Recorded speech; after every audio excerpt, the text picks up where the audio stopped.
In an age of an insane amount of wireless devices, we have to take steps to protect our data. Each RC4 wireless system has a separate set of unique private IDs to keep your data separate from other systems.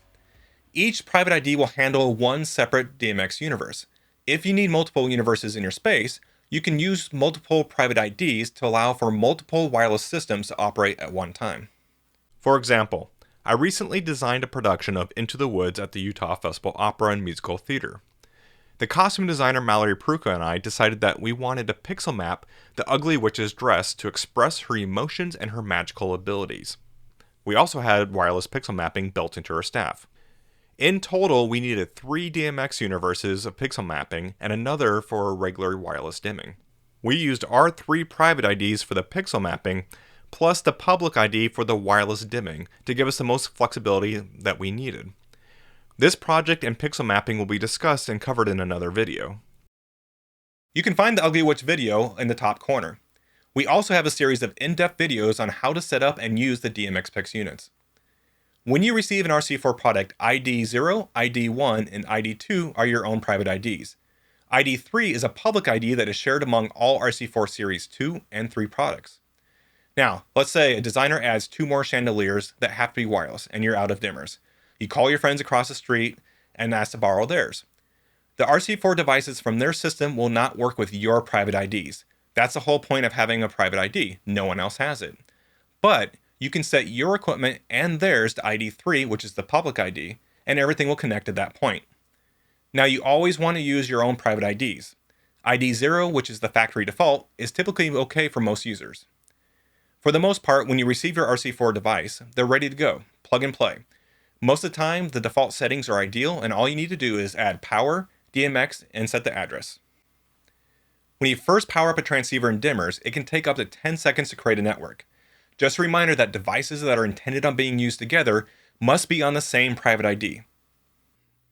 When you power up your devices, the currently selected ID will be indicated with a blinking pattern using the DMX data and the COP indicators. The DMX data indicator is yellow, and the COP indicator is green. There are 4 different patterns to indicate the IDs. ID 0 is indicated with a rapid blink of the yellow DMX indicator. ID 1 is represented by a rapid blink of the green COP indicator. ID 2 is represented by the yellow and green indicators blinking at the same time. ID 3 is represented by the yellow and green indicators alternating.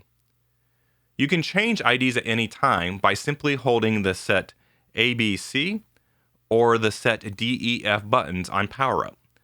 Once a new ID is captured, its ID blink pattern will appear. As you can see, we've added a switch in line to aid in our demonstration purposes. On power up, you'll see the yellow DMX data indicator flash. That's confirming that we're currently in ID 0, which is the default ID.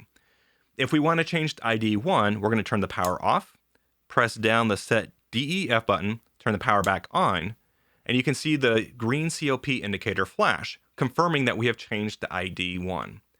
To go back to ID 0, we're going to turn off the power, press down the set ABC button, turn back on the power, and you'll see the yellow DMX data light flash indicating that we are back in ID 0. To select the public ID, which is ID 3, we would have to hold down both the set ABC and the set DEF buttons at the same time. A paper clip will be your best friend in doing this. When you do so, you should see that the yellow data and the green COP indicators flash alternately. On 3-button devices, ID 2 can only be selected with the RC4 Commander software. We will cover the Commander software in another video. Setting the IDs in the DMX I/O transceivers works exactly like we just did in the DMX 6DIMM. After the devices are powered up, the DMX data and the RF Connect indicators will provide you with various information. As expected, when DMX data is present, the yellow DMX data indicator will flash. On the DMX I/O transceivers, when in transmitter mode, the blue RF Connect indicator will blink slowly, showing that wireless connection has been formed. When your DMX 6DIMM is searching for a connection, the RF indicator will remain solid and not blink. Once it has found a connection, it will blink quickly and continuously while your dimmer is connected. As you can see, we're currently blinking, which means that we are connected to our transceiver.